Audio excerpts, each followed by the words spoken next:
उत्तराखंड के सीएम पुष्कर सिंह धामी पहुंचे खटीमा। सीएम धामी ने डोर टू डोर किया कैंपेन। सीएम धामी ने लोगों से की वोट की अपील।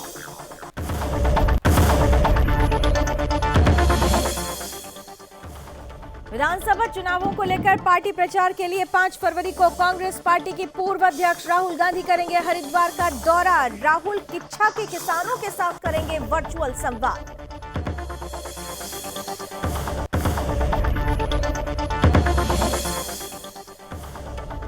उत्तराखंड में रिटायर्ड कैप्टन ओम प्रकाश के नेतृत्व में 137 लोगों ने थामा बीजेपी का दामन। राज्यसभा सांसद नरेश बंसल के नेतृत्व में ग्रहण की सदस्यता।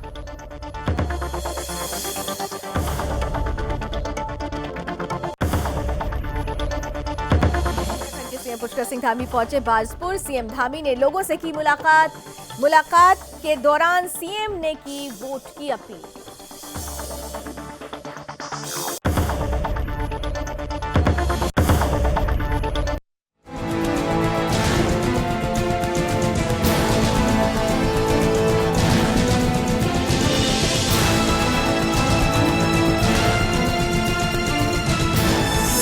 आप देख रहे हैं सुदर्शन न्यूज। नमस्कार, उत्तराखंड विशेष देख रहे हैं आप। आपके साथ मैं हूं लावनी विनीत। बुलेटिन की शुरुआत करते हैं। क्योंकि उत्तराखंड में चुनाव होने हैं तो इसीलिए चुनाव की तैयारियां भी जोर शोर से चल रही है। 14 फरवरी आने में अब ज्यादा दिन नहीं रह गए हैं और इसीलिए मुख्यमंत्री पुष्कर सिंह धामी ने पूरी तरह से अभियान को तेज कर दिया है। प्रचार में पूरी ताकत झोंक दी है। उत्तराखंड के सीएम पुष्कर सिंह धामी इसी कड़ी में खटीमा पहुंचे। सीएम धामी ने घर घर जाकर लोगों से मुलाकात की। इतना ही नहीं, बुजुर्ग लोग जिनको घर से निकलने में परेशानी हो रही थी, उनके पास जाकर सीएम धामी ने मुलाकात कर डोर टू डोर कैंपेन किया। साथ ही सीएम धामी ने स्थानीय लोगों से वोट की अपील की। इस दौरान सीएम धामी ने कहा कि पूरे प्रदेश की जनता भाजपा के समर्थन में उत्साह के साथ आगे आ रही है। उसको देखकर साफ लगता है कि 2022 विधानसभा चुनावों में भाजपा के अब की बार 60 के पार का लक्ष्य आसानी से पार कर सकेगी भारतीय जनता पार्टी।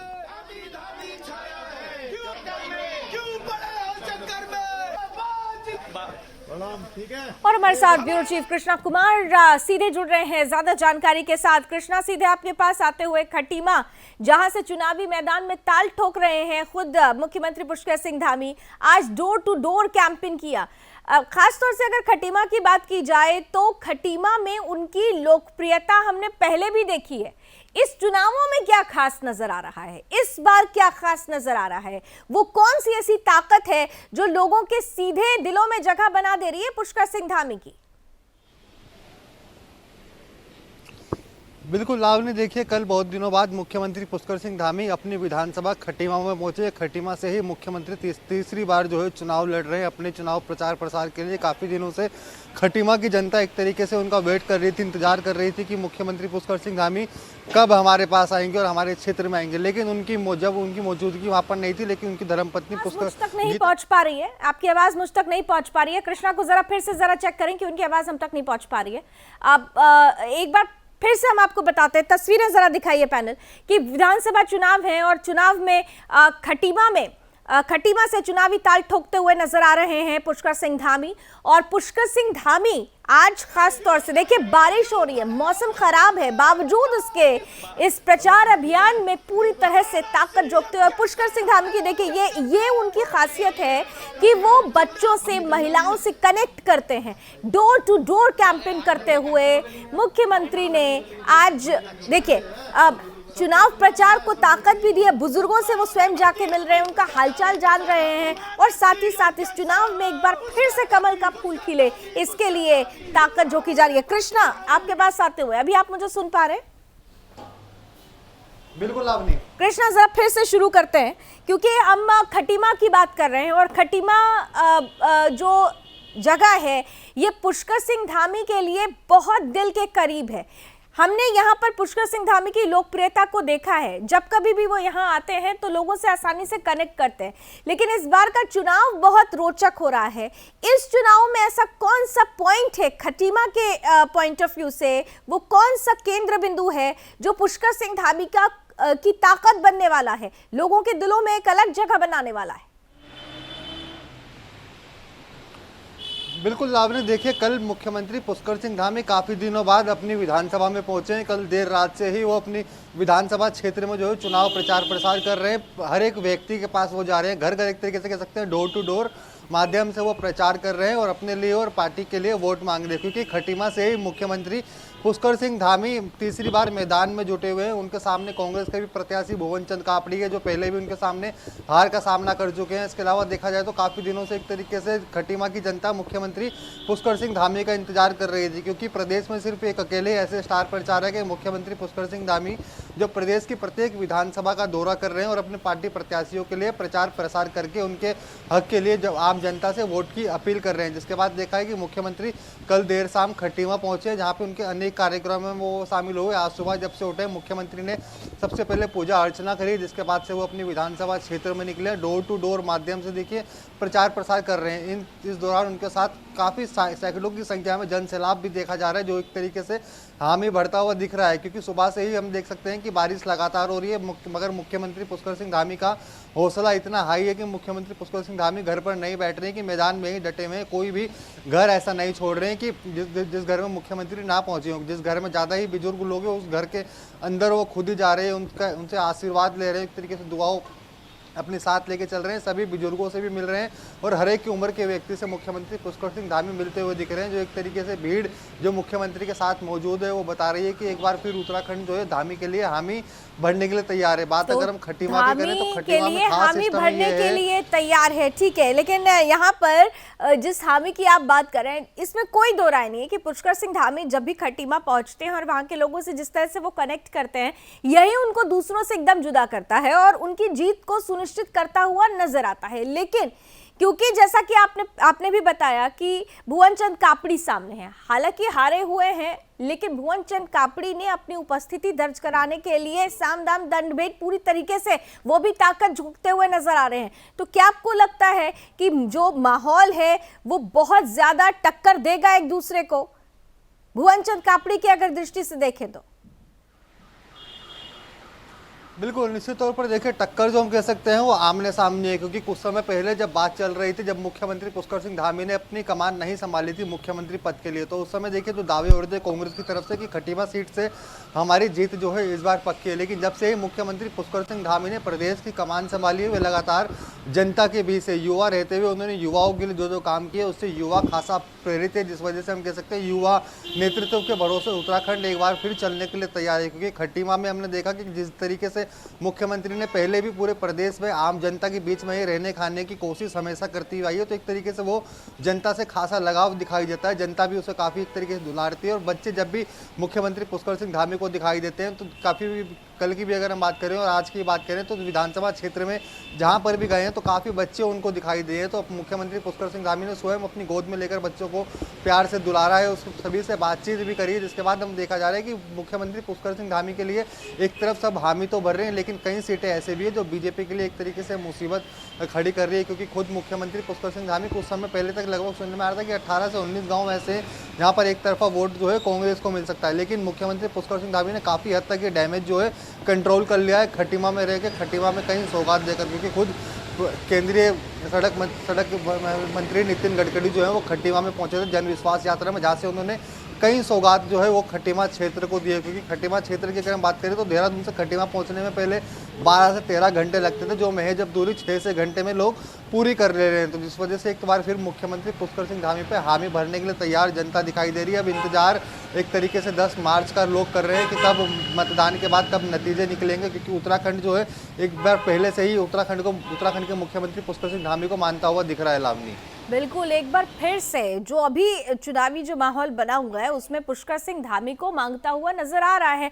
लेकिन चुनौती देखिए, कभी भी अब ये कहते हैं ना कि सामने जो हमारा प्रतिद्वंदी खड़ा हुआ है उसको कम नहीं आंकना चाहिए। कब कहां से कौन सा अंडर करंट आ जाए ये कहना बहुत मुश्किल होता है, क्योंकि जनता जनार्दन के हाथ में चाबी है। कृष्णा, आप हमारे साथ बने रहिए। विधानसभा चुनाव है तो इसके मद्देनजर पार्टी प्रचार के लिए 5 फरवरी को कांग्रेस पार्टी के पूर्व अध्यक्ष राहुल गांधी भी हरिद्वार हरिद्वार पहुंचने वाले हैं। इस दौरान राहुल किच्छा के किसानों के साथ वर्चुअल संवाद करने के साथ ही राज्य के सभी 70 विधानसभा क्षेत्रों से भी जुड़ेंगे।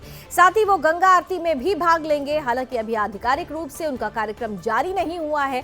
महामंत्री संगठन मथुरा दत्त जोशी का कहना है कि राहुल गांधी का कार्यक्रम सभी 70 विधानसभा क्षेत्रों में लाइव देखा जाएगा। इसमें लोग उनसे सवाल जवाब भी कर सकेंगे।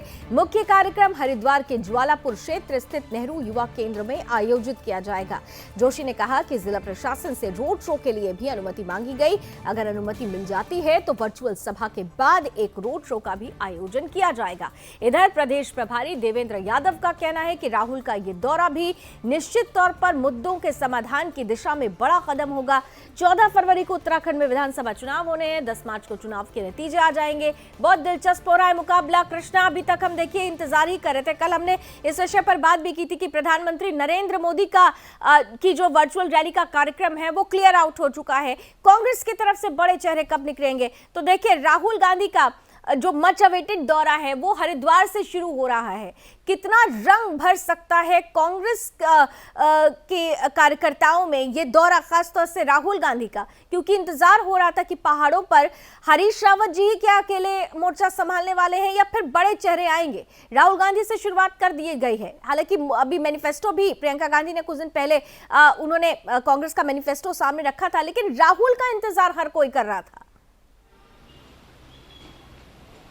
कृष्णा, बिल्कुल, आपने देखे बहुत देर से कल जो है राहुल गांधी उत्तराखंड के किच्छा पहुंच रहे हैं। सुबह लगभग 11 बजे राहुल गांधी किच्छा पहुंचेंगे, जहां पर वे एक आम जनसभा को संबोधित करेंगे और आसपास की जितनी भी विधानसभाएं, क्योंकि अगर हम किच्छा की बात करें तो किच्छा को इसलिए उनकी रैली के लिए रखा गया, किसानों के जो वोट है, किसानों का क्षेत्र एक तरीके से उधम सिंह नगर जिला कहता जाता है, तो खास फोकस जो है किसानों के वोट पर कांग्रेस पार्टी रखना चाहती है। तभी किच्छा विधानसभा में उनकी रैली का आयोजन किया गया। वर्चुअल के माध्यम से एक तरीके से कह सकते हैं कि तमाम जनसभा से राहुल गांधी रूबरू होंगे और उनको संबोधन करेंगे एक जनसभा को, जिसके बाद राहुल गांधी पंतनगर किच्छा से निकलकर आ जाएंगे हरिद्वार में, जहां हरिद्वार की ज्वालापुर विधानसभा में जवाहरलाल नेहरू एक स्टेडियम में वो एक तरीके से जनसभा को संबोधित करेंगे और वर्चुअल रैली को भी संबोधित करेंगे। क्योंकि अगर हम हरिद्वार ज्वालापुर सीट की बात करें तो मुस्लिम बहुल्य के कह सकते हैं हम हरिद्वार ज्वालापुर विधानसभा का, तो सीधा सीधा मुस्लिम वोट को साधने के लिए एक तरफ गढ़वाल पर फोकस कर रहे हैं राहुल गांधी, दूसरी तरफ किसानों को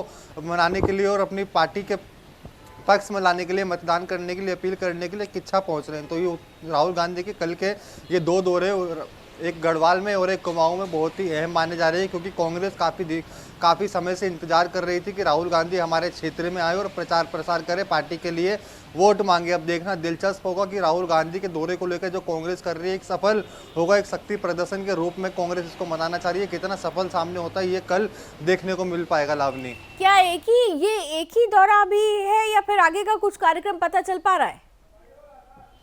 कृष्णा, बिल्कुल, देखिए मतदान में अब काफ़ी कम समय बचा है, जिस वजह से हम कह सकते हैं 12 तारीख की शाम ही चुनाव प्रचार जो है वो सभी पार्टियां कर सकते हैं, जिसके तहत अभी राहुल गांधी का सिर्फ एक ही दौरा फाइनल हुआ है। कल राहुल गांधी उत्तराखंड आ रहे हैं, इसके बाद देख सकते हैं आने वाले 1-2 दिनों में शायद उम्मीद लगाई जा रही है कि 2-3 दौरे राहुल गांधी 12 तारीख से पहले उत्तराखंड में कर सकते हैं। लावनी, 2-3 दौरे कर सकते हैं, लेकिन सवाल ये उठता है कि एक तरफ राहुल गांधी का दौरा है, राहुल कांग्रेस में जान फूंकने के लिए रैलियों के माध्यम से लोगों से जुड़ने की कोशिश करेंगे। दूसरी तरफ प्रधानमंत्री ने मोर्चा संभाल लिया है और प्रधानमंत्री और राहुल गांधी की रैलियां कई बार, जैसा कि हमें मिल रही है आपके माध्यम से भी और सूत्रों के हवाले से भी जानकारी मिल रही है कि एक दिन में भी कई बार ऐसा हो सकता है कि दोनों की रैली हो। ज्यादा किसमें बल नजर आता है? क्योंकि राहुल गांधी सीधे सीधे भारतीय जनता पार्टी की योजनाओं को लेकर, विकास को लेकर, किसानों के मोर्चे पर अब भारतीय जनता पार्टी को घेरते हुए नजर आएंगे।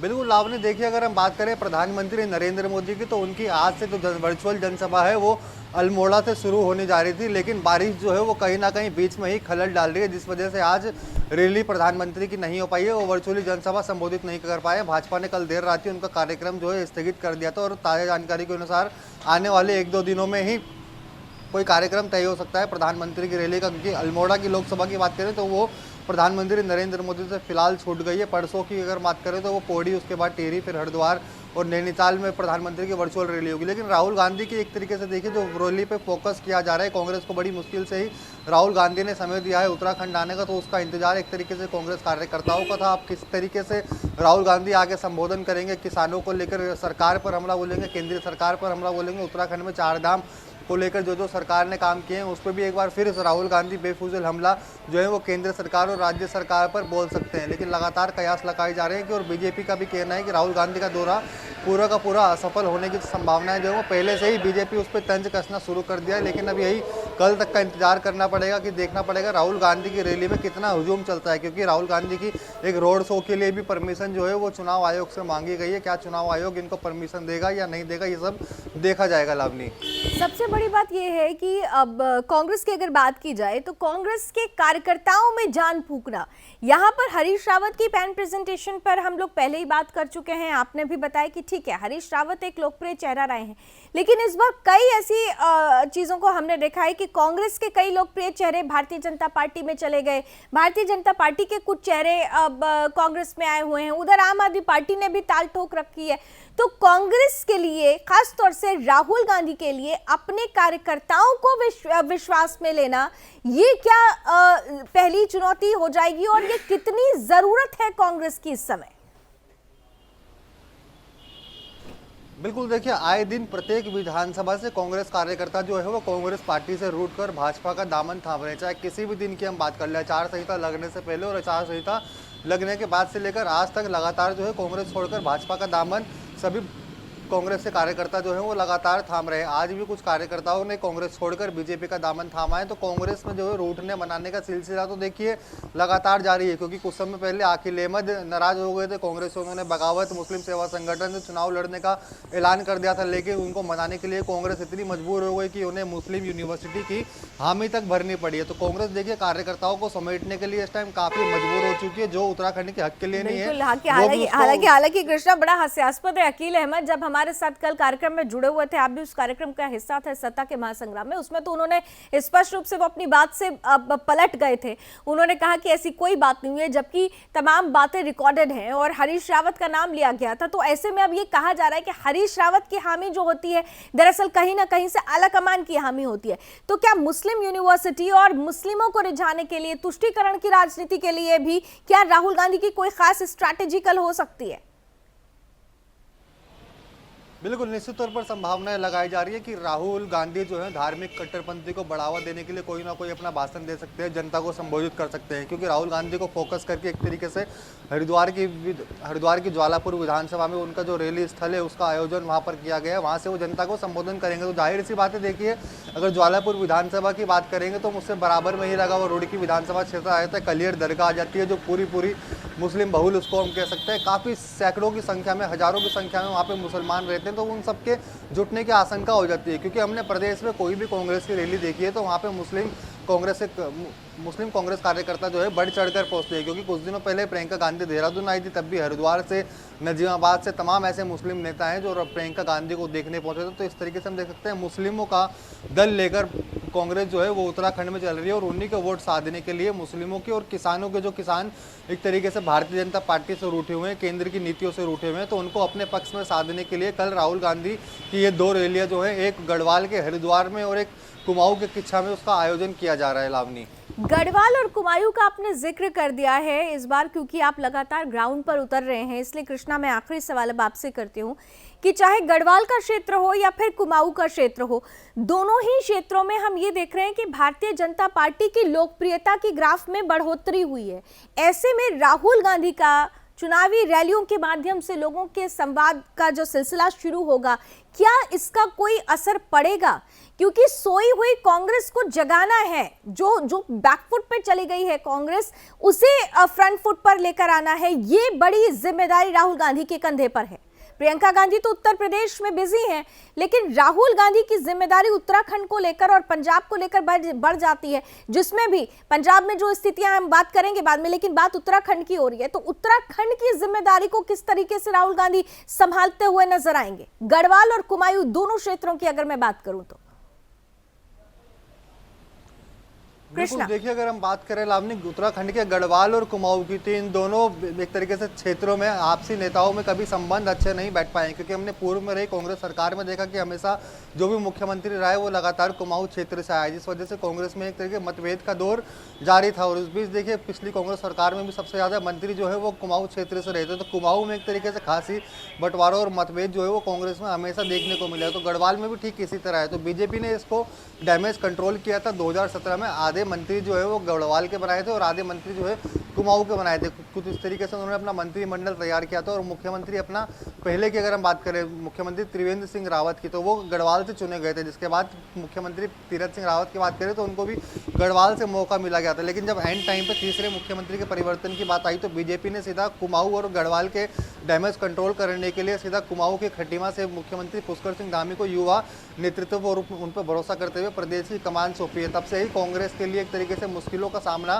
कांग्रेस को करना पड़ रहा है, क्योंकि कुमाऊं से एक युवा नेतृत्व जो है उसके भरोसे पे बीजेपी चुनाव लड़ रही है और जनता भी उस पर विश्वास जताती हुई दिख रही है। तो कांग्रेस की मुश्किलें लगातार खड़ी होती जा रही है। भले ही राज्य में 3 मुख्यमंत्री परिवर्तन हुए, लेकिन कांग्रेस की मुश्किलें तब से भी बरकरार थी, आज भी बरकरार है और आगे भी बरकरार रहने वाली है, क्योंकि आपसी मतभेद ही कभी कांग्रेस में खत्म नहीं होने वाला है। लावनी, तो आपसी मतभेद खत्म नहीं होने वाला और इसी मतभेद को समेटने के लिए कांग्रेस को एक नई जान देने के लिए जिम्मेदारी राहुल गांधी के कंधे पर आ चुकी है। कल से रैलियों का शुभारंभ होगा, पहली रैली होगी और इसका कितना असर कांग्रेस पर पड़ता है उत्तराखंड के चुनाव में, यह देखना बड़ा दिलचस्प होने वाला है। बहुत बहुत धन्यवाद कृष्णा, हमारे साथ जुड़ने के लिए। आप नजर बनाकर रखिएगा, क्योंकि चुनाव के मुहाने पर खड़ा हुआ है उत्तराखंड और इसलिए यहाँ पर कई रंग नजर आ रहे हैं। कभी दल बदल की स्थिति बनती है, कभी प्रचार में ताकत झोंकने की स्थिति बनती है। कई बार हम ये देख रहे हैं कि जो लोग हैं उनको रिझाने के लिए अलग अलग शिगुफे खुद छोड़े जा रहे हैं, योजनाओं की बात की जा रही है। और इसी कड़ी में देखिए, रिटायर्ड कैप्टन ओम प्रकाश के नेतृत्व में 137 लोगों ने बीजेपी का दामन थाम लिया। अभी हम यही बात ही कर रहे थे कि किस तरीके से भारतीय जनता पार्टी को ज्वाइन करने के लिए लोगों में होड़ मची हुई है। दरअसल राज्यसभा सांसद नरेश बंसल के नेतृत्व में पूर्व सैनिकों ने बीजेपी की सदस्यता ग्रहण कर ली। दरअसल बीजेपी के विकास कार्यों से प्रेरित होकर इन सभी लोगों ने बीजेपी की सदस्यता ग्रहण की है।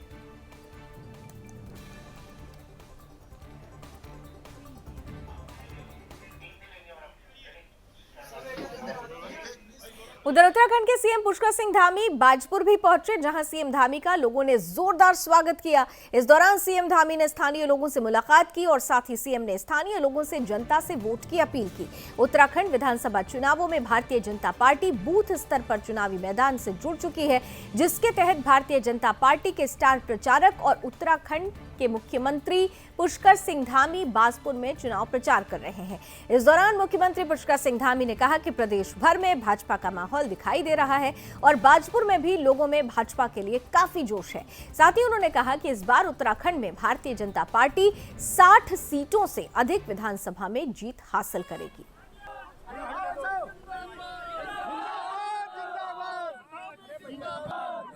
मैं पूरे प्रदेश के कोने कोने में जा रहा हूं और सभी स्थानों पर, एक स्थान से जब दूसरे स्थान पर जा रहा हूं, अभी यहाँ जसपुर में था तो मुझे लगा कि यहाँ बहुत जोश है। उससे पहले मैं हरिद्वार में ग्रामीण में 2-3 जगह पर आज रोड शो और डोर टू डोर संपर्क में था, मुझे लगा कि यहाँ सबसे ज़्यादा है।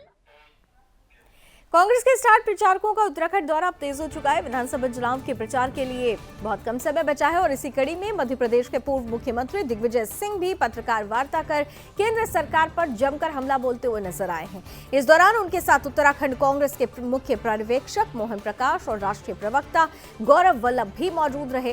कांग्रेस ने हाल ही में अपने चुनाव घोषणा पत्र को जारी किया। इस घोषणा पत्र को दिग्विजय सिंह ने काफी व्यवहारिक बताया है। उन्होंने कहा कि 4 धाम 4 काम पर कांग्रेस ने विशेष फोकस किया है, जिसके तहत पूरे उत्तराखंड में हर जगह बुनियादी सुविधाओं को पहुंचाने का काम किया जाएगा। 1000 रुपए साल पूर्ण करने के लिए 5 लाख परिवारों को लगभग 40,000 रुपए साल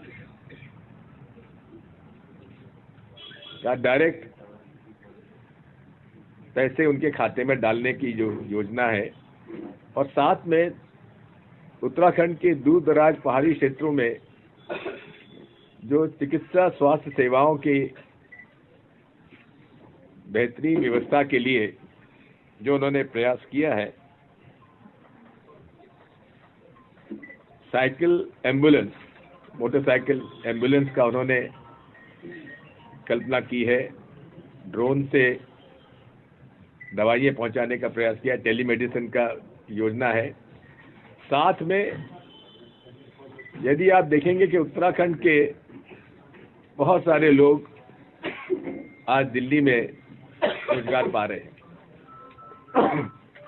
उन लोगों को उनके घर पे रोजगार देने के लिए लगभग 4 लाख युवाओं को रोजगार देने की योजना भी हमारी है। और साथ में यदि देखेंगे तो इधर उधम सिंह नगर के किच्चा में प्रशासन ने अंग्रेजी दुकान की एक शराब को सील करते हुए कार्रवाई की है। दरअसल बताया जा रहा है कि इस शराब की दुकान से विधानसभा चुनावों के प्रत्याशियों की पर्चियां जारी की जा रही है, जिसके आधार पर मतदाताओं को शराब बांटी जा रही है। किच्चा विधानसभा में शिकायत मिलने के बाद एसओजी और एफएसटी की संयुक्त टीम ने अंग्रेजी शराब की दुकान पर छापेमारी कर कार्रवाई की। इस दौरान 3 लोग प्रत्याशियों की तरफ से जारी की गई पर्ची के आधार पर शराब लेने पहुंचे हुए थे। वहीं पुलिस प्रशासन को देखते हुए तीनों लोग मौके से फरार हो गए। पुलिस ने मामले को दर्ज कर दुकान को सीज कर दिया है। साथ ही मामले की जांच जारी है। राजनीतिक दलों के प्रत्याशियों की तरफ से पर्ची जारी कर मतदाताओं को शराब बांटने का मामला क्षेत्र में चर्चा का विषय बन गया है।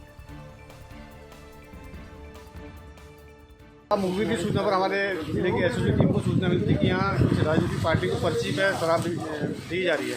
इस सूचना पर एसओजी टीम और हमारी एफएसटी टीम थाना शिक्षा पुलिस द्वारा छापेमारी की गई। तो इसमें जो सीसीटीवी फुटेज पाए गए तो इसमें पाया गया कि ये लोग पर्ची से शराब की पेटियाँ बेचते हैं। इस पर इनका सामान सीज किया गया है और रिपोर्ट एजेंट साहब को भेजेगी अगर इनका एजेंट आते हैं। और राजू सहगल जुड़ चुके हैं इस ज्यादा जानकारी के साथ। राजू, चुनाव आचार संहिता लागू है और ऐसे में जो ये परिस्थिति बनी है वो निश्चित रूप से सवाल खड़े कर रही है। कार्रवाई हालांकि की गई है, तो ये सिर्फ एक ही ऐसी शराब का ठेका था जहां पर ये इस तरह से पर्चियों के साथ शराब की बिक्री हो रही थी, या फिर अन्य जगहों पर भी यही स्थिति बनी हुई है? जी लावनी, ठीक कहा आपने। उत्तराखंड में आचार संहिता लगी हुई है, लेकिन प्रत्याशियों द्वारा मतदाताओं को अपने पक्ष में करने के लिए शराब और अन्य सामान बांटने की शिकायत तो लगातार मिलती रहती है हर चुनाव में। और फिलहाल प्रत्याशियों ने किसी भी एक जगह को ना चिन्हित करते हुए पर्ची सिस्टम निकाल दिया और मतदाताओं के जो उनके मतलब उनको रिझाने के लिए, अपने पक्ष में करने के लिए पर्ची जारी करने का खेल शुरू कर दिया। इसी कड़ी में किच्छा में विधानसभा क्षेत्र में प्रत्याशियों ने पर्चियां जारी कर शराब के ठेके से शराब बांटना शुरू कर दिया। इसी मामले की शिकायत मिली थी एसओजी की टीम और एसएफटी की टीम, उन्होंने संयुक्त कार्रवाई करते हुए दुकान पे छापामार कार्रवाई की। इस दौरान 3 लोग जो कि शराब लेने आए हुए थे पर्ची के माध्यम से जी, उनको देख के मौके से फरार हो गए। जब दुकान में जो सीसीटीवी कैमरे लगे हुए हैं, जब उसकी जांच की गई तो 3-4 दिनों के अंदर कई लोगों को पर्ची के माध्यम से शराब देने का मामला प्रकाश में आने के बाद पुलिस प्रशासन ने और एफएसटी की टीम ने रजिस्टर, सीसीटीवी फुटेज की डीवीआर और जो दस्तावेज पड़े हुए थे सभी को कब्जे में ले लिया। उसको सीज करते हुए दुकान को भी सीज कर दिया है और जो जब्त सामान है उसको कब्जे में लेके कार्रवाई शुरू कर दी है। जिन प्रत्याशियों की पर्ची पर ये शराब दी जा रही थी, क्या उन प्रत्याशियों से कोई पूछताछ? लावनी, अभी उनके नाम नहीं खोले हैं, फिलहाल वो जांच का विषय है। हमने उसके बारे में पूछने की कोशिश करी तो उन्होंने कहा कि जांच के बाद खुलासा होगा। ठीक है, thank you so much Rahul, ये पूरी राजू सहगल पूरी इस जानकारी के लिए। तो देखिए, प्रत्याशियों को रिझाने के लिए क्या क्या हथकंडे अपनाए जाते हैं, लेकिन क्योंकि चुनाव आचार संहिता लागू है इसलिए यहाँ पर प्रशासन भी पूरी तरह से एक्टिव है। एक्टिवनेस का ही ये बड़ा नतीजा था कि बड़ी कार्रवाई हुई है और इस कार्रवाई के बाद बड़े एक्शन की भी बात हो रही है। नजर बनी रहेगी फिलहाल उत्तराखंड विशेष में। अभी बस इतना ही, लेकिन देश और दुनिया की तमाम खबरों के लिए आप जुड़े रहिए सुदर्शन न्यूज के साथ। जय हिंद।